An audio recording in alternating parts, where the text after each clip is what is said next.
बिस्मिल्लाहिर्रहमानिर्रहीम। अस्सलाम वालेकुम। जैसे कि आप सब लोग जानते हैं कि assistant manager physics NASSCOM department में रिटन टेस्ट की डेट आ गई है जो कि 5 मार्च है।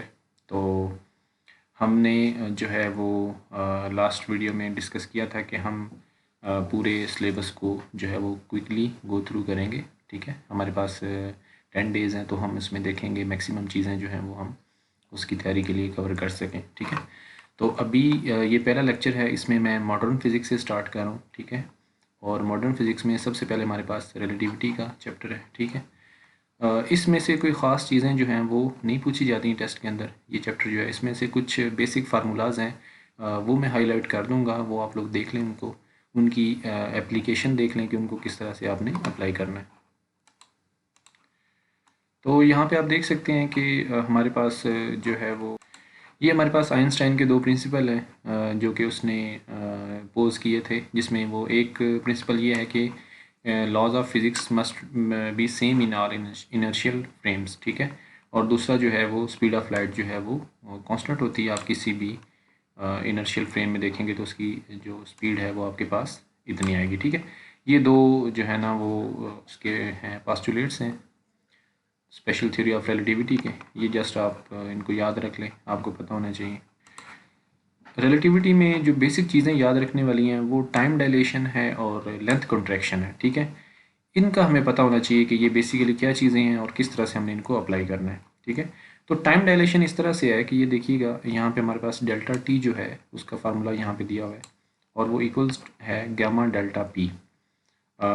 यानी कि अगर आप किसी एक फ्रेम में जिसमें आप रेस्ट में हैं वहाँ पे आप टाइम की मेजरमेंट कर रहे हैं, और अगर आप एक और फ्रेम में हैं जो कि उस फ्रेम के हिसाब से वी वेलोसिटी के साथ मूव कर रहा है, तो आपके पास जो टाइम की मेजरमेंट्स आएंगी वो ज़्यादा आएंगी, यानी कि टाइम आपका डायलेट हो जाएगा। मींस अगर एक फ्रेम में डेल्टा टी पी जो है ना, ये टाइम अगर गुजरता है किसी इवेंट के लिए, तो उसी इवेंट के लिए किसी और फ्रेम से आप मेजरमेंट करेंगे तो वो गैमा डेल्टा टी पी आएगा। ठीक है, ये एक्सप्रेशन याद रखने वाला है, बहुत सारे लोग इसको भूल जाते हैं पेपर में। टाइम डायलेट होगा यानी टाइम बढ़ेगा।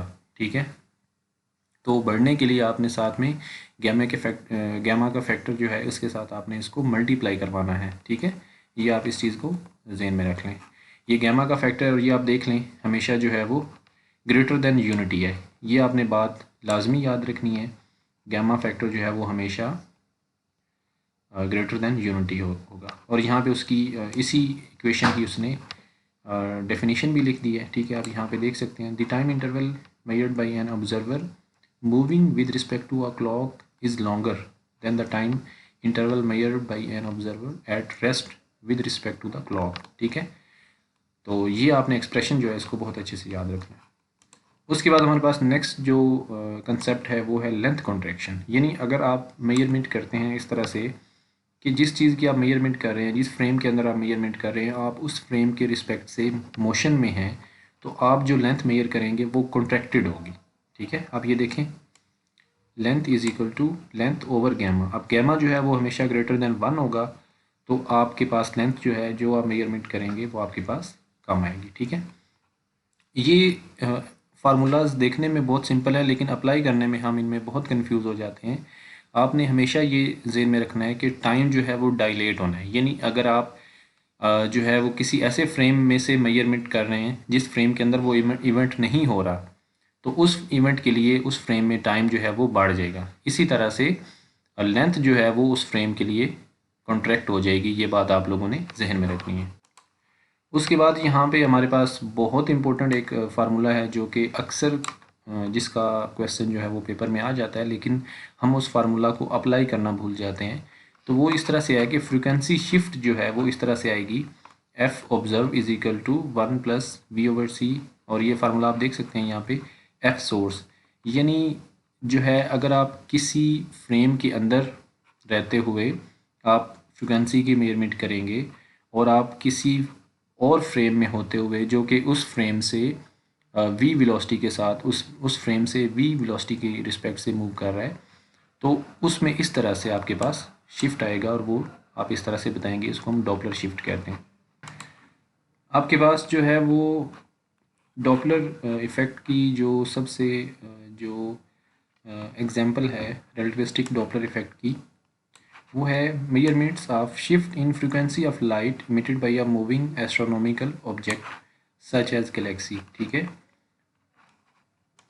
अब यहाँ पे देखें, light emitted by atoms and normally found in extreme violet region of spectrum is shifted toward the red end of the spectrum. Red end जो है वो आपके पास लो फ्रिक्वेंसी का एंड जो है वो है स्पेक्ट्रम का।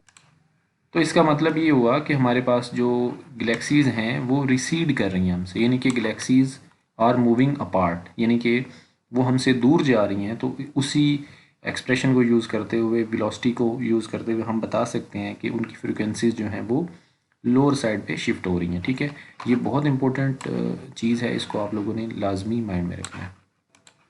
उसके बाद रिलेटिविटी में से जो सबसे इम्पोर्टेंट चीज़ पूछी जाती है वो वेलोसिटी एडिशन फार्मूला है। ठीक है, बहुत सारे लोग इसको अप्लाई करना नहीं जानते होते, बहुत सारे लोग इसको गलत अप्लाई करते हैं, जिसकी वजह से उनका क्वेश्चन जो है वो गलत हो जाता है और एक इंतहाई सिंपल सी चीज़ को वो मिस कर देते हैं। ठीक है, अब होता इस तरह से है, क्वेश्चन इस तरह से आता है कि एक फ्रेम है जो कि एस है, ठीक है, और एक फ्रेम आपका जो है वो एस प्राइम है। अब क्वेश्चन इस तरह से आता है कि एस प्राइम जो है वो एस फ्रेम से दिस मच वेलोसिटी के साथ जो है वो मूव कर रहा है। ठीक है, और उस फ्रेम में, वो जो एस प्राइम फ्रेम है, उस फ्रेम में एक ऑब्जेक्ट है जो कि उस फ्रेम के रिस्पेक्ट से किसी वेलोसिटी के साथ मूव कर रहा है। तो आप ये बताएं कि वो ऑब्जेक्ट जो है वो एस के रिस्पेक्ट से जो है वो किस तरह मूव कर रहा होगा। ठीक है, इसको सॉल्व करने का सबसे बेहतरीन तरीका ये है कि आप सबसे पहले आइडेंटिफाई करें कि आपने किस ऑब्जेक्ट की जो है वो आपने वेलोसिटी निकालनी है किस फ्रेम के हिसाब से। ठीक है, अब यहाँ पे जो क्वेश्चन है वो कुछ इस तरह से है कि एक आपके पास फ्रेम है एस, ठीक है, और एक फ्रेम है एस प्राइम। ठीक है, यहाँ पे हमारे पास टू स्पेस क्राफ्ट हैं, A and B are moving in opposite direction as shown in figure. ठीक है, एक स्पेस क्राफ्ट ए है, एक स्पेस क्राफ्ट बी है, जो कि अपोजिट मूव कर रहे हैं। ठीक है, An observer on Earth measures the speed of spacecraft A to be 0.750 c and speed of spacecraft B to be 0.850 c. Find the velocity of spacecraft B as observed by the crew on spacecraft A.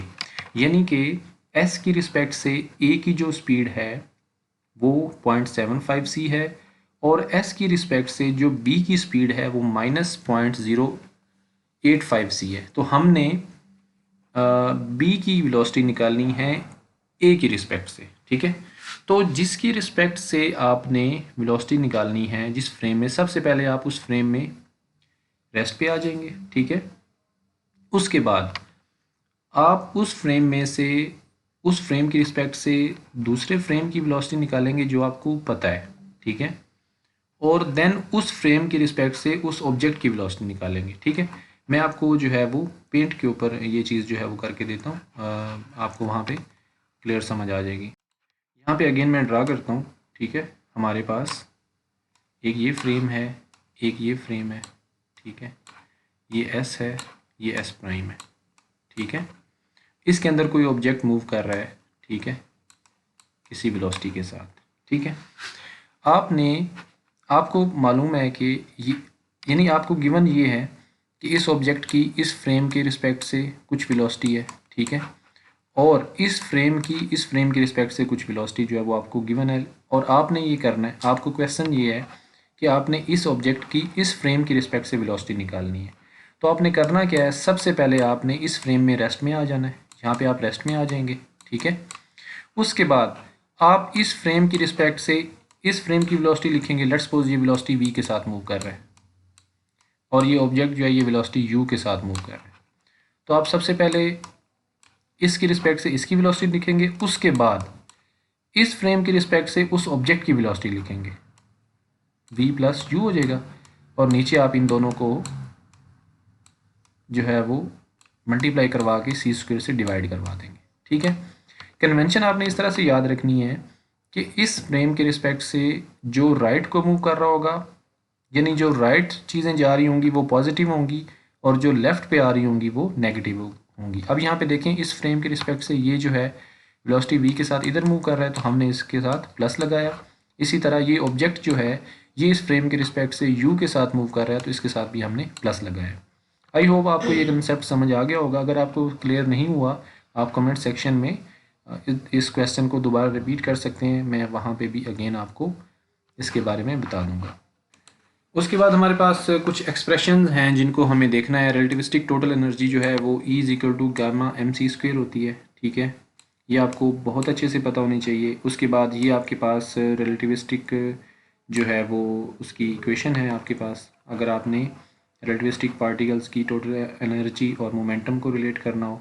उसके बाद ये photon के लिए E is equal to pc, यानी जिसका mess जो है वो फोटोन जो है वो मैसलेस पार्टिकल है, तो m0 कर देंगे आप यहाँ पे, तो E is equal to pc आ जाएगा, ठीक है।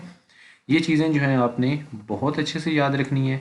अब यहाँ पे ही अगर आपको रेस्ट मैस एनर्जी दी हुई हो और टोटल एनर्जी दी हुई हो, तो आप काइनेटिक एनर्जी भी निकाल सकते हैं, ठीक है। वो किस तरह से आप करेंगे, टोटल एनर्जी जो है वो गामा mc² है, उसमें से आप माइनस कर देंगे रेस्ट मैस एनर्जी, ये देखें यहाँ पे लिखा हुआ है, ठीक है।